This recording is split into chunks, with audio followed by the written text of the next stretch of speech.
મધ્યપ્રદેશના ઇન્દોરથી પાવાગઢ દર્શન કરવા આવેલા યાત્રાળુઓમાં એક યાત્રાળુ રેવાપથ ઉપર મંદિર જતા સમયે અચાનક ચક્કર આવતા ડરી પડતા યાત્રાળુઓ મુશ્કેલીમાં મુકાયા હતા। તત્કાલિત સારવાર માટે દર્દીને ઊંચકીને ઉપર લઈ જવાયો હતો, જ્યાં સારવારની કોઈપણ પ્રકારની સુવિધા ન હોવાનું જણાતા તેઓ વધુ મુશ્કેલીમાં મુકાયા હતા। જો કે રોપવેના કર્મચારીઓ દ્વારા દર્દીને CPR આપવામાં આવ્યો હતો અને તત્કાલિત તેને માંચી ઉતારવામાં આવ્યો હતો અને 108 એમ્બ્યુલન્સ મારફતે તેને માંચીથી હાલોલ સબ ડિસ્ટ્રિક્ટ હોસ્પિટલ ખસેડવામાં આવતા 4 કલાકના રજડપાટ બાદ દર્દી દીપક ભગીરથ ગુર્જરને સારવાર મળી હતી। માહિતી મુજબ દીપક ગુર્જર સાથે 20 જેટલા યાત્રાળુઓ પાવાગઢ દર્શન માટે આવ્યા હતા। તેઓ લગભગ 4 કલાક તેને લઈ અટવાઈ ગયા હતા।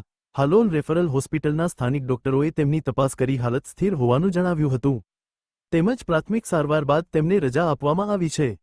हम इंदौर से आए थे, कम से कम 20 लोग आए थे, साथ में इनको लेके कुछ घाटी चढ़ के इनकी तबीयत अचानक से ख़राब हो गई, तो हमें बहुत तकलीफ है इनको चढ़ाने में। कम से कम 4 घंटे से हम ऊपर से नीचे दौड़ते रहे। कुछ लोगों ने बोला ऊपर है डॉक्टर साहब, और कुछ लोग बोल रहे नीचे है, तो फिर हमें ऊपर से फिर वापस नीचे आना पड़ा और आधे रास्ते में मतलब नीचे आए, फिर एम्बुलेंस और पुलिस वालों ने थोड़ी मदद करी और डॉक्टर साहब ने फुल सपोर्ट करके अभी स्थिति सही है।